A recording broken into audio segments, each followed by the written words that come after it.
Some subjects wear you down over time like a dull spoon to the brain, but not this one. No, this one is like unearthing a long-lost toy from the attic. A bit dusty, a little frayed, but still capable of firing off a blast of childhood wonder. H.G. Wells wrote some of the best sci-fi in history. Whether you enjoy his writing or not, you've definitely seen something born from his influence. War of the Worlds and its endless film and TV adaptations. The Time Machine inspiring just about every time travel narrative under the sun. And of course, today's subject, the Invisible Man. Or more specifically, the 1975 NBC television series The Invisible Man starring David McCallum. Yes, that David McCallum from The Man from U.N.C.L.E. and NCIS. And yes, this is pure 70s television wonder. Welcome to the Snake Pit, where we're full of bile and venom. I'm your host, Snake Daemon, and today we're peeling back the layers of a show that's faded from view. Quite literally.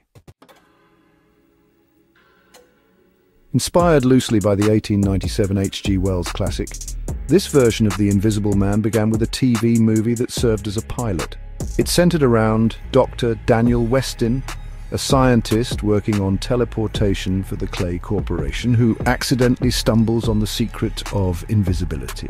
Like any good 70s protagonist, he's trying to do something noble with it. Cure disease, change the world, stop evil corporations. You know, the usual idealistic nonsense that gets crushed faster than a Star Trek red shirt. After his research is seized by the military and his ethics take over, Westin tries to destroy the project, only to end up stuck permanently invisible. It's a fascinating and tragic setup. The pilot paints Westin as a haunted man, part victim, part science experiment gone wrong. And for a moment, it looked like we were going to get a serious, thoughtful take on the toll this condition would take on a man and those around him. He even gets a plastic mask and gloves made of Dermaplex by his surgeon friend because walking around looking like a floating pair of eyeballs just doesn't cut it. But of course, NBC being NBC, they immediately went, yeah, this is too cerebral. Can we make it funnier? Maybe he steals donuts while invisible. And just like that, the show shifted tones faster than the BBC when they remember Doctor Who still exists. The series that followed was light, quirky, and full of charming gimmicks. Invisible Man Hijinks, floating phones, self-driving jeeps. Fun stuff for kids, maybe, but a hard left turn from the melancholic pilot. The series even dropped the gravitas of Westin's condition. Instead of a man slowly losing himself, we get a guy in a jumpsuit doing espionage work with a nifty gimmick and a wife who's surprisingly okay with her husband being see-through.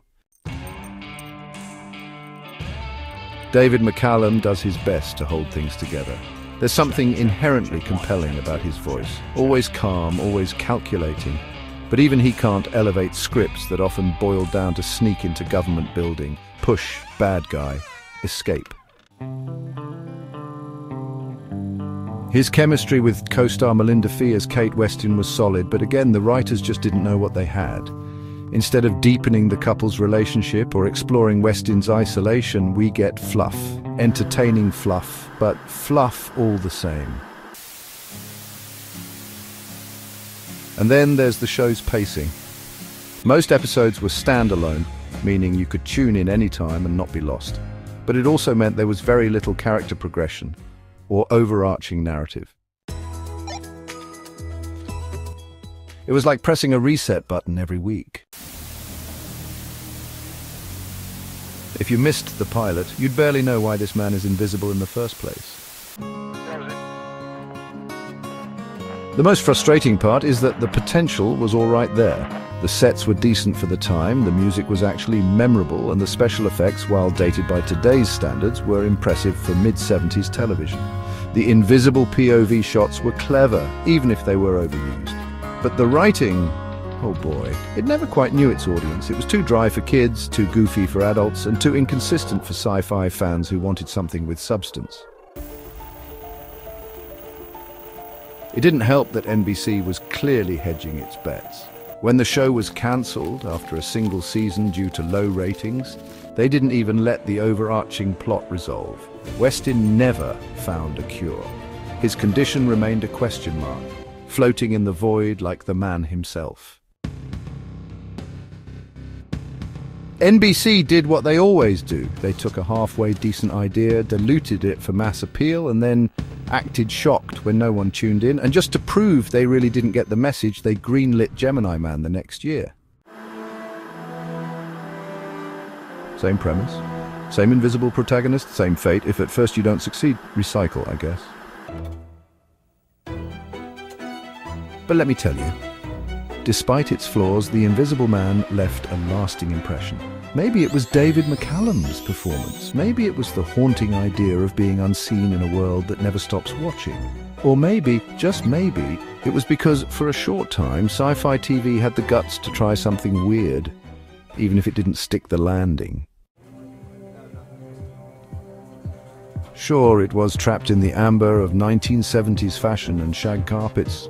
Sure, it didn't reach the intellectual heights of Twilight Zone or the complexity of Doctor Who.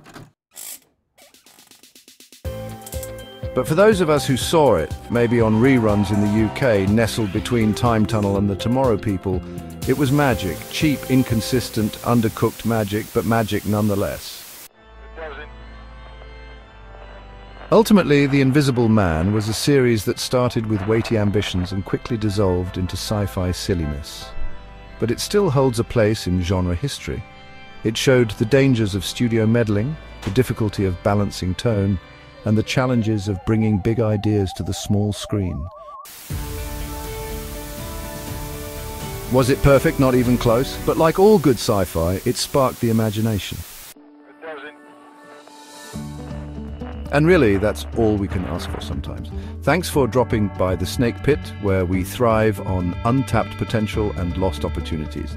Don't forget to subscribe and hit that bell, like the video, and leave your opinions in the comments, where, naturally, I won't read them.